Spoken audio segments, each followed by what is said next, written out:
So Mark, you have announced that you're stepping down after 6 years at the helm of Herbert Smith Freehills.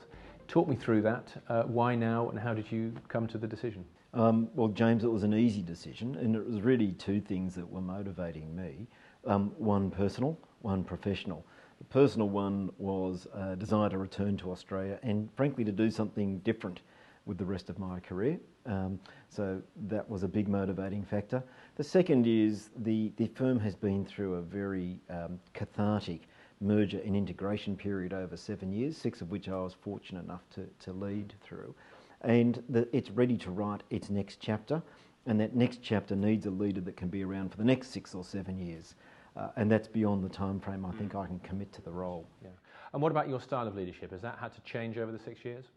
Look, I think so, although at its core, no. I think at its core my style is what I would call a collaborative yet decisive approach to leadership. It's asking lots of questions, it's listening, it's then synthesising that and then making a decision, but going back for feedback and adjusting. It's not a once for all sort of style. But it has shifted, and probably the biggest shift for me has been learning about and becoming sensitive to different cultures, different ways that people do things. And it was brought home to me with a partner in one group who kind of said, look, you've come to tell us this, we don't always drink the same coffee. You should ask us how we do things around here.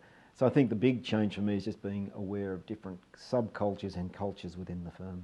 And you're not leaving the firm, but it seems a good time to reflect on the 30 years, if you like. I mean, the way that you have taken Herbert Smith Freehills forward now must be very different to the way you observe the leadership for when you arrived, back in the day.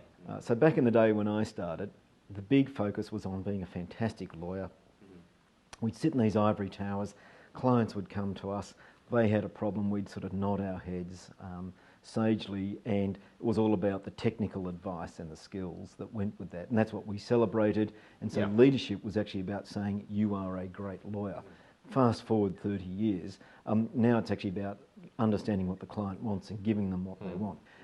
And so the set of skills that are required from a leader is connecting that client need to the capability we have in the business. But also leadership is, it's kind of a lonely place. There's a sense of isolation associated with it because everything a leader says gets amplified. I was told 4 to 1.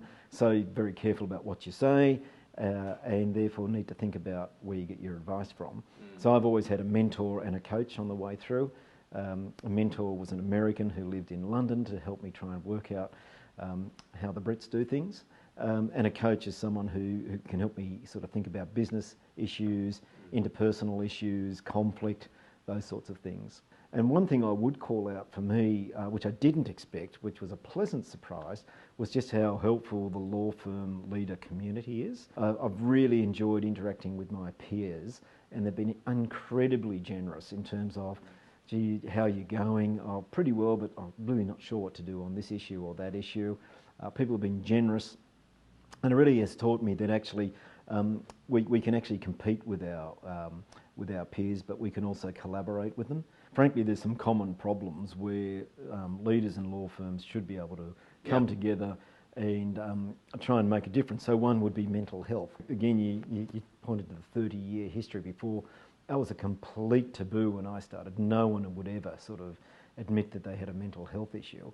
And it's very hard for an organisation to purge that status. But the leaders need to set the tone on that. And I think the industry's come together well around that. Let's talk about the future a little bit. What does the leader a few years down the line of Herbert Smith Freehills need that they haven't had in the past? What are the emerging skills and challenges? There's no wrong answer to this, isn't it? Because it's in the future. Exactly. I would broaden it. I'd say kind of what do leaders need? Yeah. I think they need to be someone who can be future focused. So less looking at the past and being able to say it was good and bad, but more someone who can look into the future. Not just have a vision, but actually work out a way to make the most of the future. It's kind of a mindset, if you like, really being open to whatever's coming up. You know, a growth mindset is quite often what's talked about. So something which is definitely looks to the future and is positive, and you know, we need a bit more of that in the political dialogue. The second thing I think a future leader needs is an ability to connect with people and with talent, to work out what inspires them. And that is not giving speeches from the balconies that have everyone clapping loudly, because everyone's different. So it's actually quite a broad range of abilities to inspire.